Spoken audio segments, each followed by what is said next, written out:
ay magkaroon ng malaking tulong lalo na sa paglagaw ng inyong gawain. Maraming salamat po. Ito po ang aming panalangin sa pangalan ng Panginoong Jesus. Amen.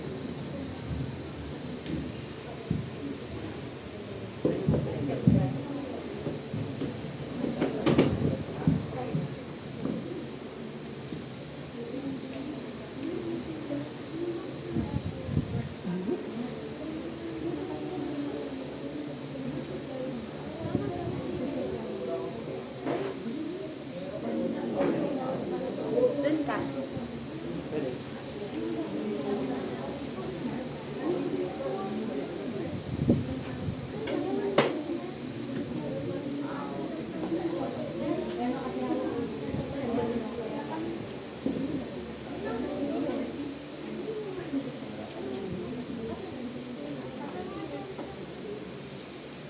Wala na ba doon?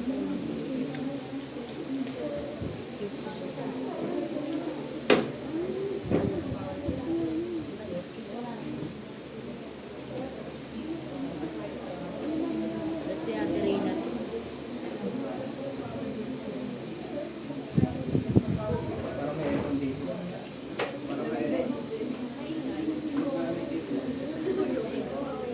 Sige, panalangin natin ang ating kaloob sa ating Diyos. Diyos Ama ng mga Panginoon sa lahat, Lord God, kami pinagpapasalamat, Lord God, sa mga blessing na pinagkaloob niyo sa bawat isa, Lord God, na tunay na ang bawat isa, Lord God, ay hinihibo niyo ang puso, Lord God, upang masunod ang inyong utos, Lord God, at kami po ay makapagbigay, Lord God, ng naayon sa inyong kalooban, Panginoon. Nawa, Lord God, ang mga kaloob na ito, Lord God, ay maging pagpapala, Lord God, sa maraming bagay, Lord God, sa inyong gawain, Panginoon, especially, Lord God. Ganun din, Lord God, na patuloy niyong baguhin yung puso ng mga kabataan ito, Lord God, na tunay nga po na matuto sila kung ano yung dapat nilang sundin, Lord God, na inyong inuutos, Lord God. Ganun din, Lord God, sa ano ito, Lord God, nais ko pong itaas sa inyo yung inyong mensahero, Panginoon, sa hapon nito, Lord God, na tunay nga po na kailangan po mabigyan ng kapurihan at maitaas, Lord God, sa kalagitnaan, Lord God. No, ang salita niyo lamang po, Lord God, ang mamatawi sa puso ng bawat isa, Lord God, at tunay na baguhin niyo kami, Lord God, sa inyong mensahe, Panginoon. Maraming po salamat. Patuloy kayo maghari sa buhay namin at patuloy kayo mataas. In Jesus' mighty name, Amen. Amen. Magandang hapon sa bawat isa. Handa na ba kayo makinig ng salita ng Diyos? Okay, dumako na tayo sa ating pag-uusapan.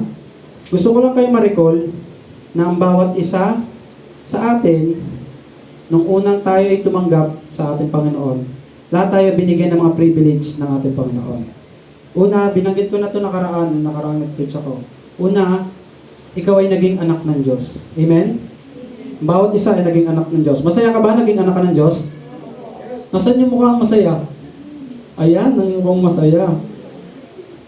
Yes, siyempre, bawat isa sa atin binigyan ng karapatan maging anak ng Diyos. Pangalawa, ang pinaka-importante, lahat tayo ay pinagkalooban ng eternal life. Once na tinanggap mo siya, Panginoon, tagapagligtas, nagkaroon ka ng pribilehiyo magkaroon ng eternal life. Amen. Ito pa, isang magandang bagay na naranasan natin simula nang tinanggap natin siya. Yung mas nakikita natin yung mga blessing niya sa buhay natin. Marahil dati, nung hindi pa tayo nakakatanggap, hindi natin na-appreciate yung mga bagay-bagay na nangyayari sa buhay natin. Pero ngayon, simula na nag-a-attend na kayo dito, nalalaman nyo yung salita niya, mas na-appreciate nyo yung buhay. Na itong bagay na to, kahit small thing, may toothpaste kami, blessing na yun kasi nakapag-toothbrush ako. Hindi ako nakaka-apekto sa kapitbahay ko, sa kaibigan ko. Di ba? Yung mga ganon, simple things, pero dahil minulat ng Diyos yung spiritual eye nyo, nakikita nyo na yung mga blessing na pinagkakalob niya sa inyo. Yung simpleng pagising niyo sa umaga, napakalaking blessing niyan. So, dapat maging aware tayo doon. At yun yung mga bagay na napakasayang tignan. Isa pang bagay, yung katabi nyo, tignan nyo. Mukha pong masaya. Tignan nyo yung katabi nyo, di ba? Kung isipin nyo, dati, pinapansin mo ba yan?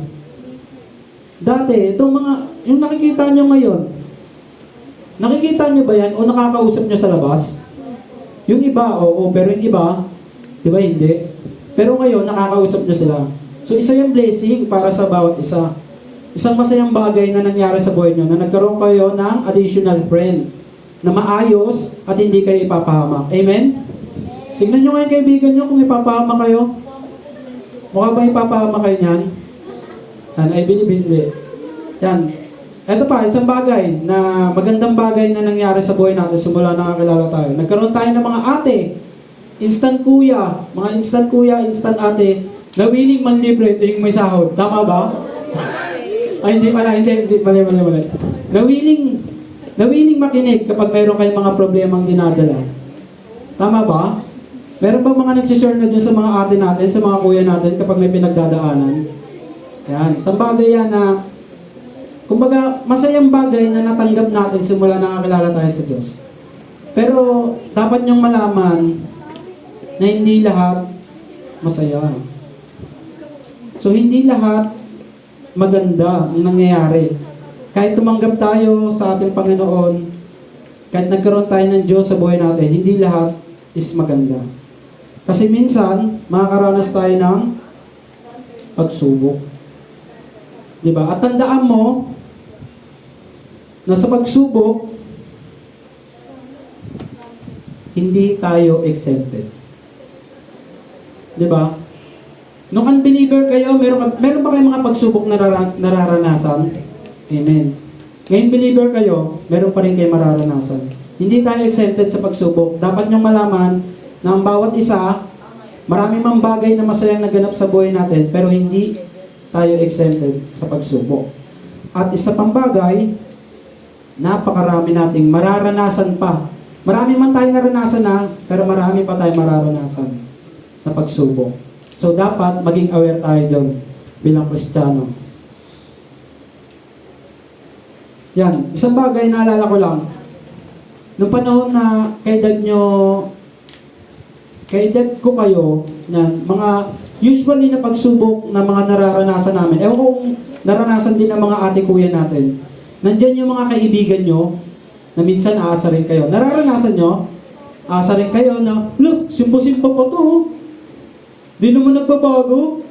Diba? Minsan may mga ganyan. Pero, yan, pinagdadaanan yan. Lahat tayo nagdadaan dyan. Lahat kami mga kuya ate nyo, may mga iba't ibang kind of pang-aasar ng mga kaibigan natin. Lalo na kung hindi sila umaattend dito. Kasi may mga kaibigan din tayo sa outside di ba? So, minsan, hindi nila maintindihan kung ano yung ginagawa natin dito. Pero, isang bagay, kaya kanila inaasar, dalhin mo sila dito para mag-asaran kayong dalawa. Hindi. Para malaman nila kung bakit worth it ba yung pag-aasar nila sa inyo o hindi, di ba? So, sa inyo, once na inaasar kayo ng kaibigan nyo, sa inyo, para invite nyo sila dito. So, malinaw tayo dun ha. Pangalawa, itong bagay, itong isang nakakalungkot na bagay. Minsan, nagiging problema natin yung magulang. Sino dito ang magulang na ayaw kayo patinin? Bukod sa akin, dati.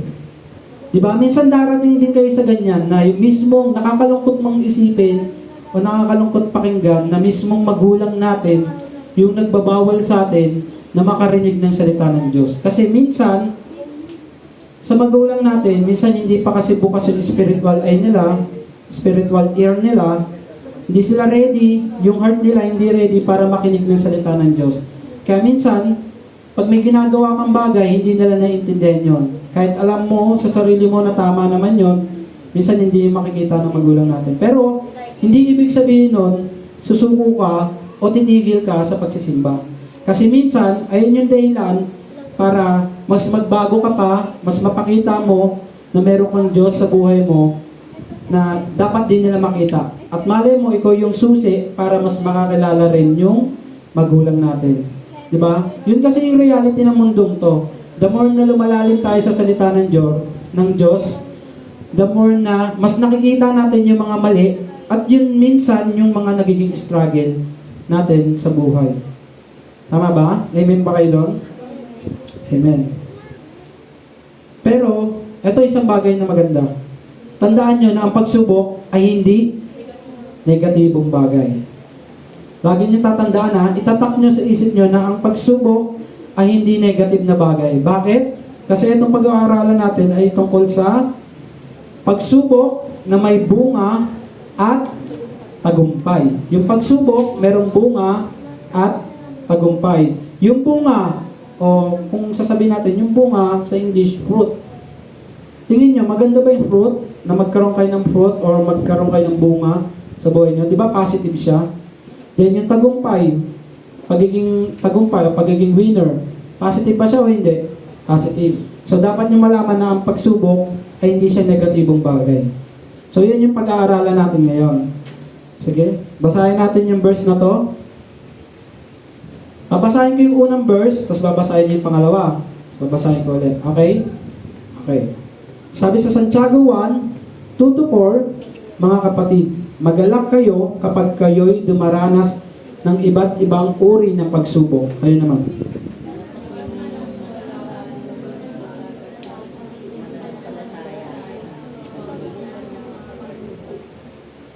At dapat kayong magpakatatag hanggang wakas upang kayo'y maging ganap at walang pagkukulang. Isa pang verse ang basahin natin. Makikita dyan pala sa verse na yan.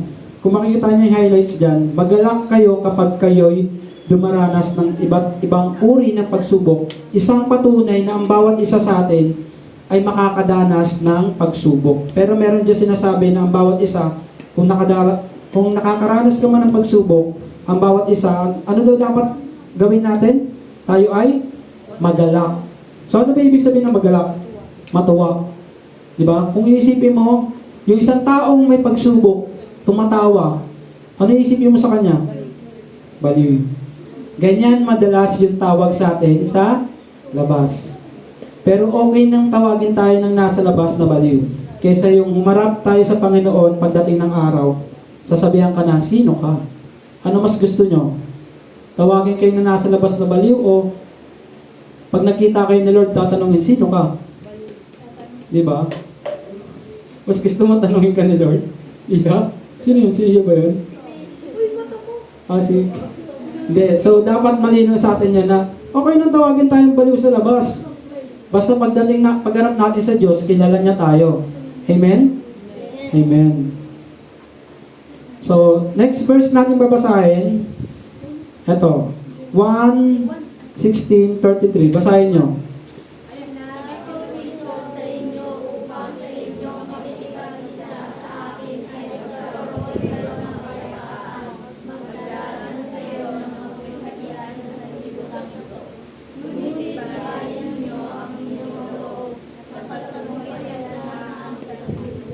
Yan, isa ding verse na nagpapatunay na ang bawat isa sa atin ay makakadanas ng kapighatian o paghihirap o pagsubok dito sa mundong ito. Pero nakalagay naman dyan na ngunit tibayan ninyo ang inyong loob dahil napagtagumpayan ko na ang sanlibutan. Sino nagsasalita dito? Si Jesus. Diba? So, una, kung babasahin dyan, sinabi ko ito sa inyo upang sa inyong pakikipag-isa sa akin, magkaroon kayo ng kapayapaan. So, padinig nga ng amen ng nakipag-isa na kay Kristo. Amen. So, bawat isa sa atin nakipag-isa na kay Kristo. Ibig sabihin, kung si Kristo napagtagumpayan ng mundong ito, kaya mo din mapagtagumpayan iyon. Amen ba tayo doon? Amen. So, ngayong umaga, may tatlo tayong bagay na pag-uusapan about sa pagsubok. Ang una, ang isang Kristiyano ay hindi exempted sa pagsubok. Tulad na nabanggit ko kanina, sinabi ko na rin niya kanina, na ang bawat isa sa atin, believer ka man o hindi, tumanggap ka man o hindi, lahat tayo makakaranas ng pagsubok. So, dapat mong malaman na ito ay ang pagsubok ay normal sa buhay mananampalataya. So kahit hindi tayo exempted doon, kasi ito ay normal sa buhay mananampalataya. Ano ibig sabihin ng normal? Ang ibig sabihin nun, natural na nangyayari sa buhay natin. So, ibig sabihin, kung wala kang pagsubok na dinadanas,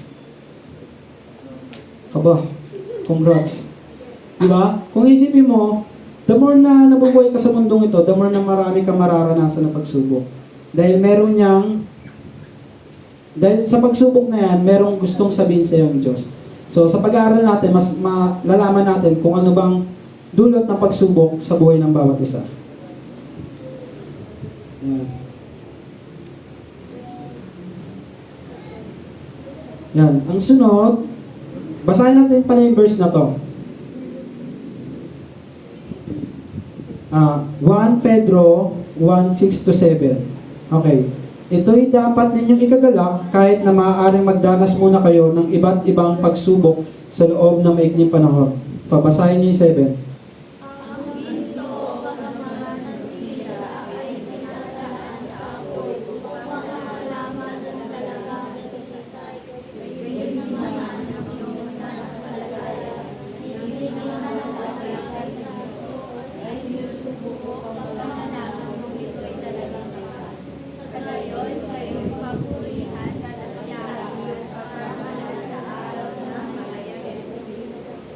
Amen. So, dapat nyo malaman na ang pagsubok ay hindi negatibo, tulad ng sinabi ko kanina. Ang pagsubok ay pagpapanday o pagpapatibay sa bawat isa. Katulad ng ginto, ang ginto, sabi dyan sa binasa natin, idinadaan sa apoy upang malaman kung ito'y dalisay. Gayun din naman kayo, daranas kayo ng maraming pagsubok upang malaman kung kayo ay tapat. So dapat nyo malaman na ang pagsubok, ginagamit ito para makita o malaman o tumibay ang bawat isa at malaman kung tayo ay tapat. So, dapat nyong malaman na kahit mayroong pagsubok sa bawat araw ng ating buhay, dapat hindi nyo ito katakutan. Bakit? Dahil meron kang kasama. Tingnan mo yung katabi mo. Sabihin mo sa katabi mo, meron kang kasama. Huwag kang matakot. Samahan mo ako. Hindi. Tandaan nyo na meron kang kasama every time na umarap ka sa pagsubok. Bakit? Ito, sabi sa verse, sabi dyan, hindi tayo nag-iisa sa laban every time na umarap tayo sa pagsubok. Ito, sabi sa verse ng Awit 34:19, basahin nyo.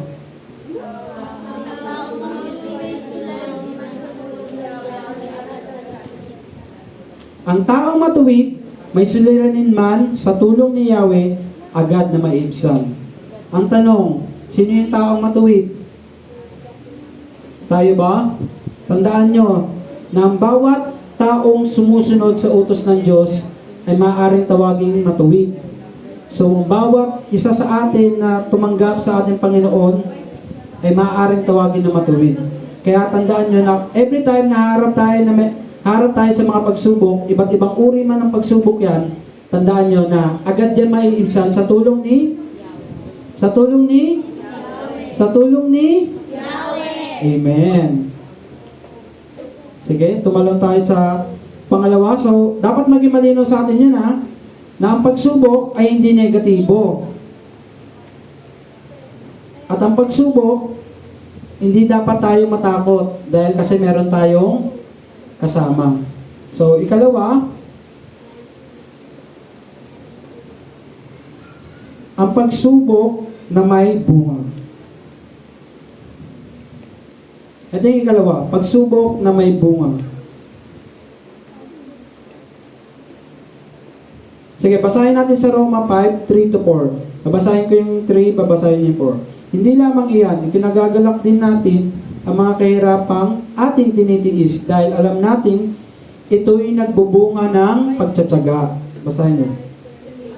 At ang pagtatyaga ay nagbubunga ng mabuting pagkatao. At ang mabuting pagkatao ay nagbubunga ng pag-asa. isa pang verse sa Santiago 1-4. Yan. Babasahin ko. At dapat kayong magpakatatag hanggang wakas upang kayo'y maging ganap at walang pagkukulang. Sabi dito, ito yung pagsubok na may bunga. Sabi dito, ang pagsubok na may bunga, merong pagtitiis, katatagan, mabuting pagkatao, pag-asa at kaganapan. Sabi dito, Yan.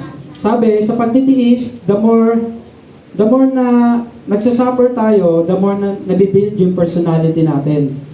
So, dapat nyo malaman na the more na nagtitiis ka, the more na lumalakas yung pagkatao mo. Kaya ka nagiging matatag sa buhay.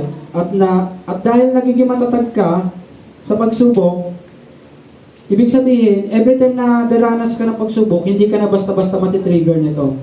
So, marahil sa atin, may mga past life tayo na kapag ka meron tayong pagsubok, irritable tayo. Amen? Kapag ka meron kang hindi masolve na pagsubok o meron kayong pinagdaraanan, minsan mapapansin nyo sa magulang nyo, kapag ka meron silang problema, tas may tatanungin ka lang, minsan galit sila, di ba? So, ganun din tayo. Minsan sa buhay natin, makakaranas tayo ng mga ganung bagay na the more na may pagsubok tayo nararanasan, tandaan nyo na ayun yung nagpapatibay sa atin upang magkaroon tayo ng katatagan sa buhay. So, sabi pa dito, tandaan nyo na kapag kayo dumating na yung panahon na hindi na kayo natitrigger sa mga pagsubok, ibig sabihin nagkakaroon na kayo ng mabuting pagkatao. At kapag kayo nagkaroon na ng buting pagkatao, syempre, nandyan na yung pumapasok yung pag-asa. Pag-asa na bawat pagsubok na mararanasan natin, meron tayong Diyos na katuwang para isolve yung pagsubok na yun. Amen ba tayo doon? At yung Diyos na yun, yung tutulong sa atin upang tayo ay maging ganap o walang kapintasan o walang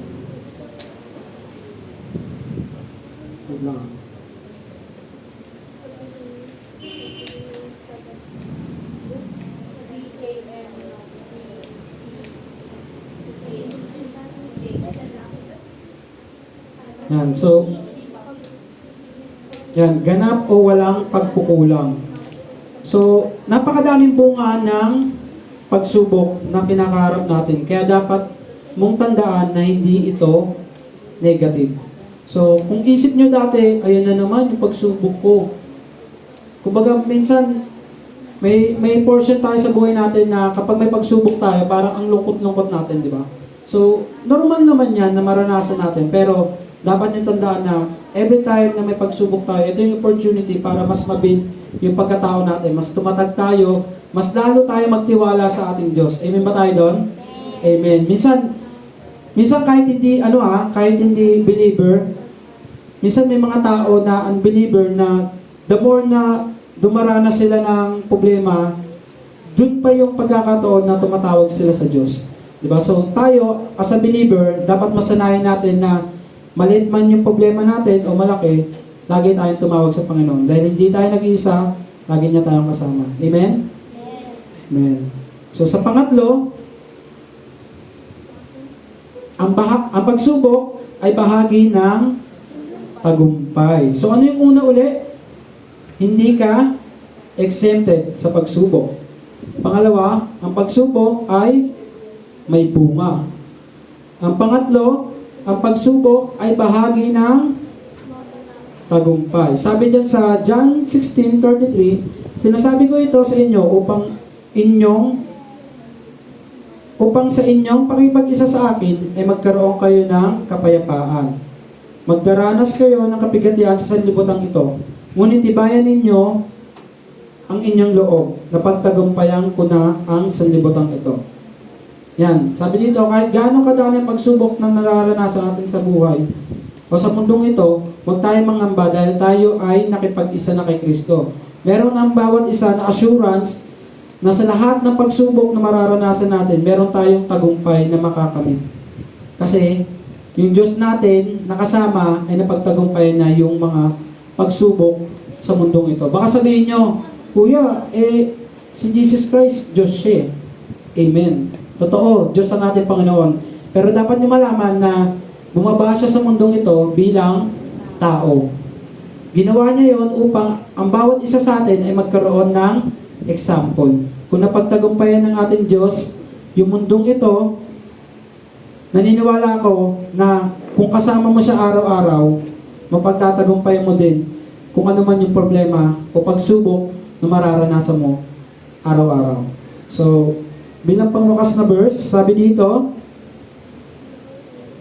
sabi sa Romans 3, no, in all these things, we are more than conqueror through Him who loved us. Tandaan nyo na ang ating Diyos ang magbibigay o ang susi para ang bawat isa ay magkaroon ng tagumpay sa buhay.